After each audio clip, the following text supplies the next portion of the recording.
बची हुई थी वो भी अब चोमू के लिए रवाना हो चुकी हैं। ये तस्वीरें यहाँ से, और ये पीछे एस्कॉर्ट के लिए राजस्थान पुलिस की गाड़ी, ताकि जो है चोमू तक किसी तरह की कोई समस्या जो है वो ना आए और समय पर जो है वो ये डेड बॉडीज जो है वो पहुंच की जो मांग है उसको लेकर हम सरकार से बातचीत करेंगे। तो क्या आप परिजन संतुष्ट नजर आ रहे हैं?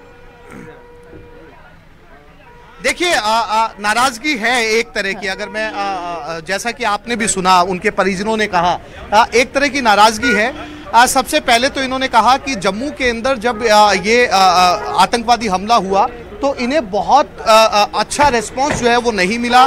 डेड बॉडीज जो हैं वो पड़ी रहीं, एयरलिफ्ट नहीं किया गया, बड़ी मुश्किल से यहाँ तक ये डेड बॉडीज लेकर पहुंची है। और यहाँ पर भी कोई जो है वो आश्वासन, इनको एक नाराजगी जो है इनके अंदर देखी गई है। लेकिन स्थानीय नेता पहुंचे हैं, राजेंद्र गहलोत भी पहुंचे हैं और जो सैनी समाज के जो स्थानीय नेता हैं वो भी पहुंचे। सब मिलकर कैमरे के सामने कह रहे हैं इस परिवार की जिम्मेदारी हम उठाएंगे और साथ ही साथ सरकार से जो है वो मुआवजे की मांग करेंगे।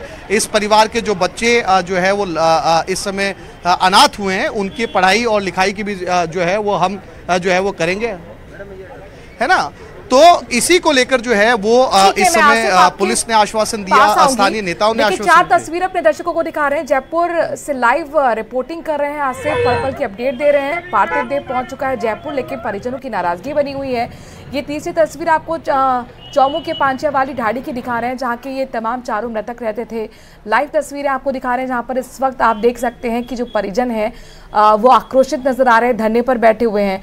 और मुरलीपुरा थाने के बाहर की भी तस्वीरें, प्रदर्शन करते हुए तमाम ग्रामीण। अब हम जरा राकेश का रुख करते हैं, चौमू की पांचिया वाली ढाणी में पहुंचे हुए हैं।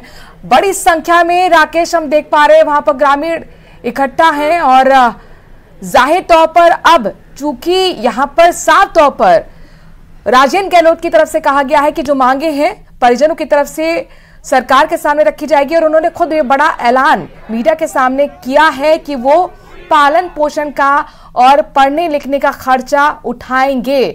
आपके पास राकेश रुक करेंगे फिलहाल के लिए। बहुत बहुत शुक्रिया, आसिफ हमारे संवाददाता जुड़े हुए थे, बहुत बहुत शुक्रिया आसिफ आपका भी। तो जाहिर तौर पर कश्मीर में हुए आतंकी हमले को लेकर अपने दर्शकों को बता दें कि जबरदस्त गुस्सा लोगों के बीच में बना हुआ है आतंकवादी के खिलाफ। चौमू में भी लोगों ने रैली निकाली, गुस्साए लोगों ने रोड जाम कर दिया, भारी पुलिस जाब्ता मौके पर तैनात किया गया है। आतंकवाद का खात्मा और मुआवजा, साथ ही सरकारी नौकरी देने की मांग परिजन और समर्थन न्याय ग्रामीण कर रहे हैं। दरअसल यहाँ पर नाराजगी साफ तौर पर परिजनों की है कि आखिरकार कोई अगर घूमने गया हुआ है तो कैसे आतंकी हमला हुआ। आतंकी हमला अगर हुआ भी तो एयरलिफ्ट की व्यवस्था क्यों नहीं की गई। अब यहाँ पर परिजनों ने जो सरकारी एम्बुलेंस है उसकी सेवा लेने से इनकार कर दिया। उन्होंने कहा कि हम प्राइवेट वाहन लेकर आए हैं, हम उसी से जाएंगे। हालांकि राज्य सरकार की तरफ से जो पुलिस होती है एस्कॉर्ट में, वहां पर पुलिस जवान भी मौजूद हैं, साथ साथ में एम्बुलेंस के चल रहे हैं। लेकिन ये नाराजगी है और साफ तौर पर खात्मे की बात, आतंकवादियों के खिलाफ एक बड़ी मुहिम की बात यहाँ पर ना सिर्फ परिजन कर रहे हैं बल्कि कह रहे हैं कि 1 करोड़ का मुआवजा देना चाहिए और सरकारी नौकरी भी देनी चाहिए।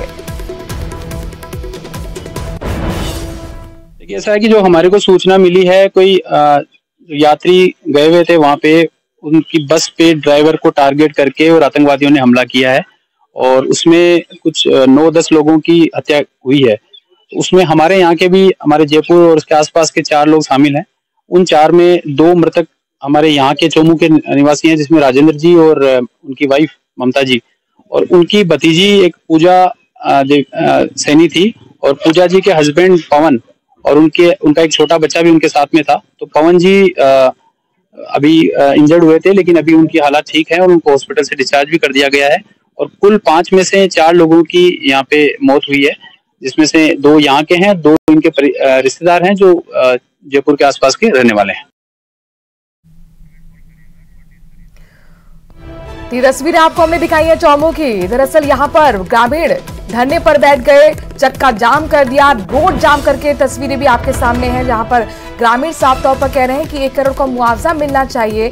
सरकारी नौकरी की भी मांग यहाँ पर परिजनों की तरफ से की गई है। राकेश हमारे साथ लाइव जुड़ गए हैं तस्वीरों के साथ। राकेश, जरा अगर मुमकिन हो तो तस्वीरें भी आप हमें दिखाइए और लोगों से बात कीजिए, चूंकि अब यहाँ पर बड़ा ऐलान बीजेपी के नेता राजेंद्र गहलोत की तरफ से किया गया है कि बच्चों की आर्थिक मदद के लिए मैं तैयार हूं, उनके लालन पोषण और साथ ही जो पढ़ाई का खर्च है मैं उठाऊंगा। साथ ही वो ये भी कह रहे हैं कि सरकार के सामने जो मुआवजे की मांग है उसको भी रखा जाएगा। क्या अभी जरा बात कीजिए इन मांगों को लेकर। बिल्कुल, देखिए हम आपको सीधी तस्वीरें दिखाना चाहेंगे। यहाँ पर प्रशासन के अधिकारी पहुंचे हैं और जो जिस तरीके से न्याय की मांग को लेकर के लोग धरने पर बैठे हैं, तो उनकी मांग के संबंध में यहाँ पर एडीएम जो वो पहुंचे हैं, साथ ही पुलिस के अधिकारी भी हैं। वार्ता चल रही है कि क्या उनकी मांग है, उनके ज्ञापन भी यहाँ पर लिए जा रहे हैं। चूंकि सर्व समाज इस धरने में शामिल है, बड़ी तादाद में यहाँ पर लोग जुटे हैं और जिस तरीके से जो लोगों का कहना है कि आतंकवादियों ने एक निर्मम हत्या जो की है, उसके बाद जो इनके बच्चे हैं उन पर जो संकट उपजा है, उस संकट से कैसे निजात जो सरकार दिलवा सकती है, इसकी मांग को लेकर के यहाँ पर न्याय की बात की जा रही है। यहाँ पर एडीएम हम देख सकते हैं यहाँ बैठे हुए हैं, स्थानीय विधायक यहाँ पर बैठे हुए हैं, पुलिस के अधिकारी यहाँ पर, एसीपी जो अशोक चौहान वो बैठे हुए हैं, साथ ही सर्व समाज के जो नेता हैं वो यहाँ पर मौजूद हैं। अब चूंकि सरकार ने ये पहल शुरू की है, कल राजस्व रिपोर्ट भी इस मामले में तैयार हो गई थी। जो परिजन है जिनकी मौत हुई है, उनकी जो राजस्व रिपोर्ट है वो बहुत ज्यादा अच्छी नहीं है, क्योंकि 4 भाइयों के बीच में लगभग जमीन का कुछ हिस्सा है, जबकि इतनी नहीं है कि उनके बच्चों का लालन पालन उससे किया जा सके। साथ ही एक लोन उन्होंने जो बड़ा मकान के लिए भी लिया हुआ है। तो निश्चित तौर पर इस मामले में जो लोग हैं, बड़ी संख्या में सर्व समाज के लोग यहाँ पर पहुंचे हैं। हम आपको तस्वीर में दिखा सकते हैं कि यहाँ पर जैसे जैसे दिन आगे बढ़ता जा रहा है, लोगों की भीड़ लगातार बढ़ती जा रही है। जो मांग है उनकी, उन मांगों को पूरा करने के प्रयास यहाँ पर जो सर्व समाज के द्वारा किए जा रहे हैं। हम जो मृतक के भाई हैं ओम प्रकाश, उनसे बात कर लेते हैं। ओम प्रकाश जी, राजेंद्र जी और उनकी जो मौत हुई है, किस तरीके से आप यहाँ पर क्या आप मांगे सर्व समाज का जी? पूरी समाज मेरे साथ है, मेरे परिवार के साथ है। ये घटना किसी भी परिवार में है तो सब परिवार वाले, पूरे एरिया के लोग पूरे के पूरे मेरे साथ हैं, खड़े हैं और हमारे को न्याय मिलना चाहिए। क्या मांग कर रहे हैं आप? हम मांग कर रहे हैं कि तीनों बच्चों को नौकरी और पर व्यक्ति के हिसाब से 1-1 करोड़ रुपए की डिमांड हमारे परिवार को मिलनी चाहिए सहायता, क्योंकि बच्चों के माँ बाप दोनों नहीं रहे। अब उनका पालन पोषण करने के लिए कौन आदमी जिम्मेदार है? प्रशासन को ये सारी जिम्मेदारी लेनी पड़ेगी। आपने इससे पहले भी, चूंकि कल राजस्व रिपोर्ट आई थी, प्रशासन के अधिकारियों से आपकी वार्ता हुई, क्या कुछ उनका कहना था? प्रशासन की तरफ से अभी हमारे को कोई आश्वासन नहीं मिला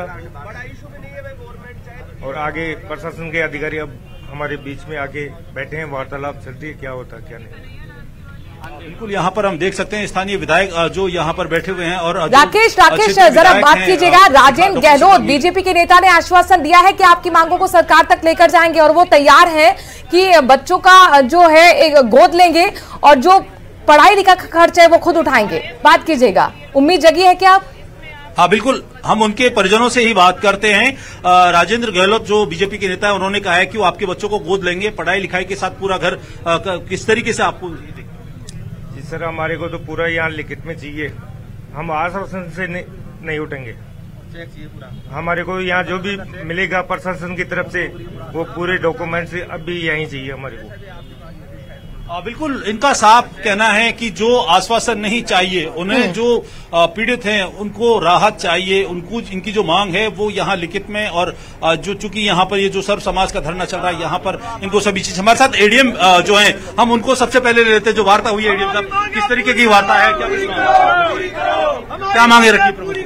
देखिए, इन लोगों ने परिवारजनों की तरफ से इन्होंने कुल 6 मांगे रखी हैं कि जो आतंकी हमले में जो मृतक आश्रित है उनको सरकारी नौकरी दी जाए, परिवार को 1 करोड़ का आर्थिक पैकेज दी जाए, इसके बाद में आश्रितों को मुफ्त शिक्षा व चिकित्सा की सुविधा उपलब्ध करवाई जाए, आतंकी हमले में जो मृतक हैं उनको शहीद का दर्जा दिया जाए और केंद्र सरकार और जम्मू कश्मीर द्वारा जो मृतक आश्रितों को विशेष पैकेज दिलाया जाए और जो भी विधि सम्मत जो अन्य व्यवस्थाएं और जो सहायता सरकारें उपलब्ध करवा सकती हैं वो इस परिवार को करवाई जाए। तो अभी चूंकि राजस्व रिपोर्ट तैयार करवाई गई है, किस तरीके राजस्व रिपोर्ट के तथ्य, परिवार की स्थिति कैसी है, किस तरीके से? जो परिवार के बारे में जो रिपोर्ट थी या जो प्रशासन की जो रिपोर्ट जानी है वो कल ही हमने भिजवा दी थी और स्ट्रांगली रिकमेंडेशन के साथ में हमने उसको हमारे जो सक्षम प्राधिकारी हैं उनको भिजवा दिया गया है। अभी जो निर्णय उच्चतम स्तर से लिया जाना है वो हो सकता है कि कुछ ही क्षणों में वो निर्णय आप सबके सामने आ जाएगा। और इस संदर्भ में मैं आपको जरिए आपके मीडिया बंधुओं के मैं ये बताना चाहूंगा कि जम्मू कश्मीर सरकार ने भी जो मृतक हैं उनको 10-10 लाख रुपए की घोषणा की है और जो घायल हैं उनको भी आर्थिक सहायता की घोषणा की है।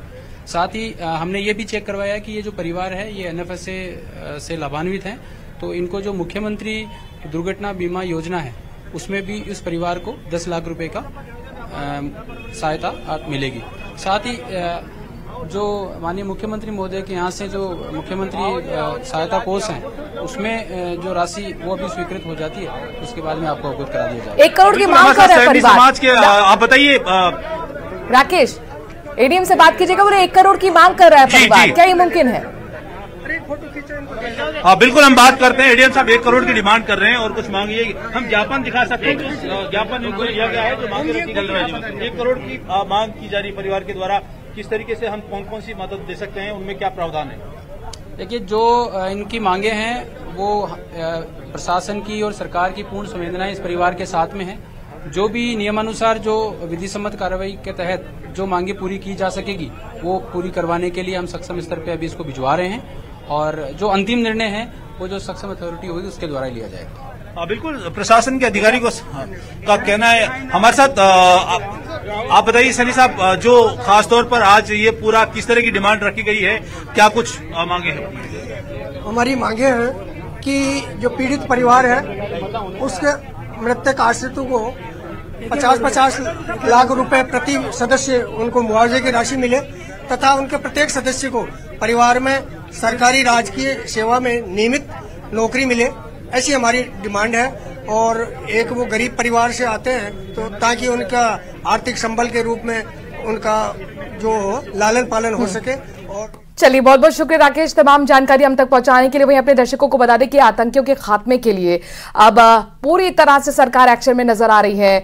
जो जयपुर रियासी का है जंगल, और उस रियासी जंगल में अपने दर्शकों को बता दें कि घेराबंदी शुरू हो गई है। 11 टीमें जो है सेना CRPF की लगातार आतंकी के खात्मे के लिए वहां पर तैनात है। बड़ी खबर जयपुर से है। जम्मू में आतंकी हमले में पूजा सैनी और लाव्यांश की मौत के मामले में अपडेट दे दे।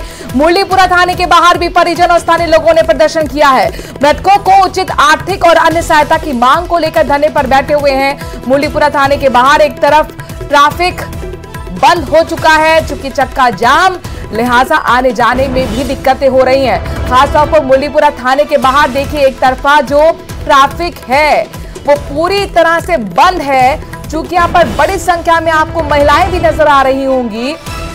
आपको बता दें कि जम्मू में आतंकी हमले में पूजा सैनी और लाव्यांश की मौत के मामले में जबरदस्त गुस्सा ग्रामीणों में बना हुआ है। जो परिजन है मुरलीपुरा थाने के बाहर बैठे हुए हैं, ग्रामीण खासतौर पर बड़ी संख्या में महिलाएं इस धरने प्रदर्शन में शामिल हुई हैं। साफ तौर पर मांग कि मृतकों को उचित आर्थिक मदद मिले, सहायता मिले, और इसी मांग को लेकर अब धरना शुरू कर दिया गया है। लिहाजा ट्रैफिक यहां पर सुबह सुबह बाधित हो गया है।